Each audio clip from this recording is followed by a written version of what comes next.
Praise the Lord. Hallelujah. ഇന്ന ദിവസം അപ്പോസ്തല പ്രവർത്തനങ്ങൾ 12:8 തിരുവചനത്തിലൂടെ ഈശോ നമ്മോട് സംസാരിക്കുകയാണ്. ദൂതൻ അവനോട് പറഞ്ഞു, നീ അരമുറയ്ക്ക് പാദരക്ഷകൾ അണിയുക. അവൻ അങ്ങനെ ചെയ്തു. ദൂതൻ വീണ്ടും പറഞ്ഞു, മേലങ്കി ധരിച്ചുകൊണ്ട് എൻ്റെ പിന്നാലെ വരിക. യേശുപ്രിയ സഹോദരരെ, ഇന്നത്തെ തിരുവചനത്തിലൂടെ നമുക്ക് കാണുവാൻ സാധിക്കും ദൂതനെ അയച്ച് രക്ഷിക്കുന്ന ഒരു ദൈവത്തെ. പ്രിയപ്പെട്ടവരെ, ഈ തിരുവചനത്തിലൂടെ ഞാൻ നിങ്ങൾ കടന്നു പോകുമ്പോൾ നമുക്ക് മനസ്സിലാക്കേണ്ട ഒരു കാര്യം, ജീവിതത്തിൽ എന്ത് തന്നെ ഉണ്ടായാലും, ഏത് പ്രതിസന്ധികൾ ഉണ്ടായാലും, മുന്നോട്ടുള്ള എൻ്റെയും നിങ്ങളുടെയും ജീവിതത്തിൽ പല തടസ്സങ്ങളും ഉണ്ടായേക്കാം. പ്രിയപ്പെട്ടവരെ, ഈ പത്രോസ്ലീഹായെ തൻ്റെ സ്വന്തം ദൂതനെ അയച്ച് രക്ഷിച്ച ദൈവം കാരാഗ്രഹത്തിലായിരുന്ന പത്രോസ്ലീഹായെ അവിടുത്തെ സ്വന്തം ദൂതനെ അയച്ച് രക്ഷിക്കുകയാണുണ്ടായത്. തിരുവചനം പറയുന്നു, ദൂതൻ അവനോട് പറഞ്ഞു, നീ അരമുറയ്ക്ക് പാദരക്ഷകൾ അണിയുക. പ്രിയപ്പെട്ടവരെ, ദൂതൻ അവനോട് പറഞ്ഞു, നീ അരമുറയ്ക്ക് പാദരക്ഷകൾ അണിയുക എന്ന്. പ്രിയപ്പെട്ടവരെ, തൻ്റെ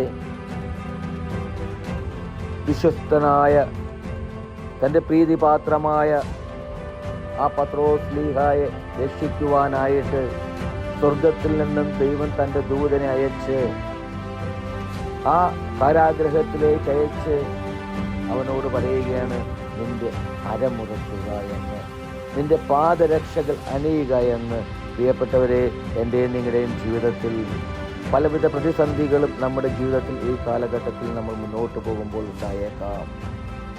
എന്നാൽ ദൈവത്തെ സ്നേഹിച്ചും ദൈവത്തിൽ വിശ്വാസമർപ്പിച്ചുമുള്ള ഒരു ജീവിതമാണോ എൻ്റെയും നിങ്ങളുടെയുമെങ്കിൽ, എന്തെല്ലാം പ്രതിസന്ധികൾ ഉണ്ടായാലും, നാളെയെക്കുറിച്ചുള്ള ആകുലതകളുണ്ടായാലും, ഈ ഒന്നും എന്ത് ചെയ്യും എന്നതിനെക്കുറിച്ച് ജീവിക്കുവാൻ സാധിക്കുന്നില്ല, മുന്നോട്ടുള്ള ജീവിതത്തിൽ എന്ത് ചെയ്യും എന്നുള്ള ഒരു വഴിമുട്ടി നിൽക്കുന്ന ഒരു അവസ്ഥയിലാണോ നമ്മൾ?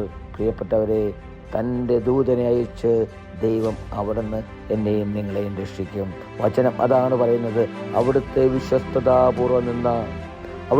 വിശ്വസ്തതാപൂർവം നിന്ന പത്രോസ്ലീഹായെ ദൈവം തൻ്റെ ദൂതനെ അയച്ച് രക്ഷിച്ചതുപോലെ അവൻ അങ്ങനെ ചെയ്തു.